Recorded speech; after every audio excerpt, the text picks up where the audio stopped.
আজকে আমি আপনাদেরকে বাঁধাকপি দিয়ে একটি সুন্দর পনির রেসিপি আপনাদের সাথে শেয়ার করব, যেটা খেয়ে সবাই আপনাদের প্রশংসা করবে। তো চলুন একবার দেখে নিই। নমস্কার বন্ধুরা, পম্পি কুকিংয়ে সবাইকে স্বাগত জানাচ্ছি।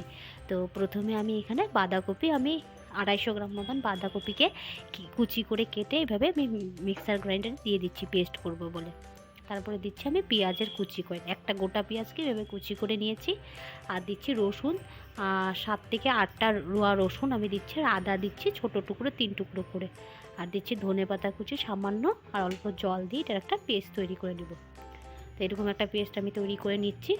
এখানে আমি পনিরের মধ্যে একটু হলুদ, তারপরে অল্প জিরে গুঁড়ো পাউডার, লঙ্কার গুঁড়ো পাউডার, পরিমাণ মতো নুন দিয়ে আর অল্প সর্ষের তেল দিয়ে এটাকে মাখিয়ে নিচ্ছি। এদিকে আমি এখানে 200 গ্রাম মতন পনির নিয়ে নিয়েছি। আমার একটা ফ্রোজেন পনির ছিল। এখন আমি কড়াইটা একটু তেল দিয়ে বসিয়ে দিয়েছি। তো তেলটা যখন গরম হয়ে আসবে তখন আমি পনিরগুলো অল্প হালকা হালকা করে ভেজে নেব। তো আমি হালকা করে ভেজে নিচ্ছি।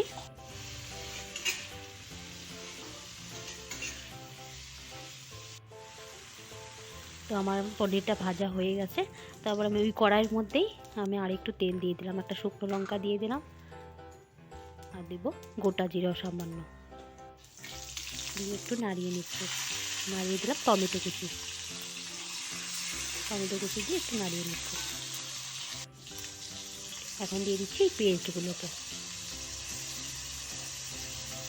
এটা একদিন বানিয়ে নিশ্চয়ই বাড়িতে খাবেন, দেখবেন সবাই বলবে, সবাই প্রশংসা করবে যে আরও একদিন যাতে বাড়িতে রেসিপি বানানো হয়। আর বিশ্বাস করুন, এটা খেতে এত টেস্টি হয়েছে বলার মতন নেই। তো যেদিন সময় পান চট করে বানিয়ে ফেলবেন। তারপর আমি দিচ্ছি জিরে গুঁড়ো পাউডার, হলুদ গুঁড়ো পাউডার, লঙ্কার গুঁড়ো, তারপর আমি কাশ্মীরি মির্চ ইউজ করছি কালার আনার জন্য। তারপর দিচ্ছি একটু চিনি পরিমাণ মতন দিয়ে এটাকে একটু মিশিয়ে নেব। প্রথমে আমি পেস্টটাকে দিয়ে আমি অল্প নাড়িয়ে চাড়িয়ে তারপর আমি মশলাগুলো দিয়েছি। ওই 10-15 সেকেন্ড আমি নাড়িয়ে তারপরে এই মশলাগুলো দিয়ে দিয়েছি। তো কাশ্মীরি মির্চ দেওয়ার সাথে সাথে একটা কালার চলে আসে, ওই কারণে আমি কাশ্মীরি মির্চ আমি ইউজ করি রান্নাতে। তো এটা আমি একটু কষিয়ে নিচ্ছি। আমি 3-4 মিনিট কষিয়ে নেওয়ার পর আমি পনিরগুলো 3-4 মিনিট আমার কষানো হয়ে গেছে। এখন আমি পনিরগুলো দিয়ে দিচ্ছি। এখন এই স্টেজে পনিরগুলো দিয়ে দিলে হলো। আমি পনিরগুলো হালকা করে ভেজে নিয়েছিলাম, বেশি ভাজার দরকার নেই, নাহলে শক্ত হয়ে যায় পনির। এখন এটাকে আরও আমি 1 থেকে 2 মিনিট এভাবে মিশিয়ে নেব ভালো মতো।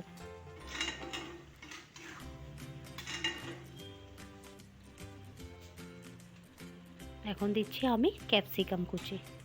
আমি এখানে গ্রিন ক্যাপসিকাম কুচি দিচ্ছি, আর দিচ্ছি হলুদ ক্যাপসিকাম কুচি। আপনাদের কাছে হলুদ না থাকলে গ্রিন দিলেও হবে, বা ক্যাপসিকাম ছাড়া না হলেও কোনো অসুবিধা নেই, ভালো লাগে খেতে।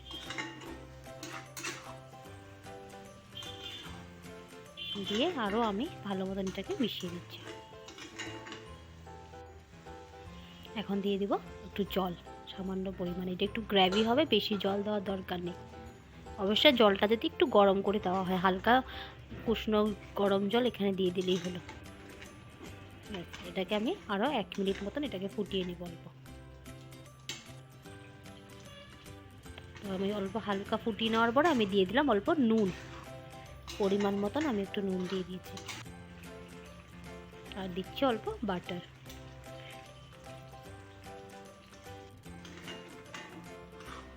ব্যাস রেডি হয়ে গেছে বাঁধাকপি দিয়ে পনিরের একটা গ্রেভি। তো আমার চ্যানেলের এই রেসিপিগুলো যদি আপনাদের ভালো লেগে থাকে তাহলে আমাকে লাইক, শেয়ার অ্যান্ড সাবস্ক্রাইব করে দেবেন আরও নতুন নতুন রেসিপি দেখার জন্য।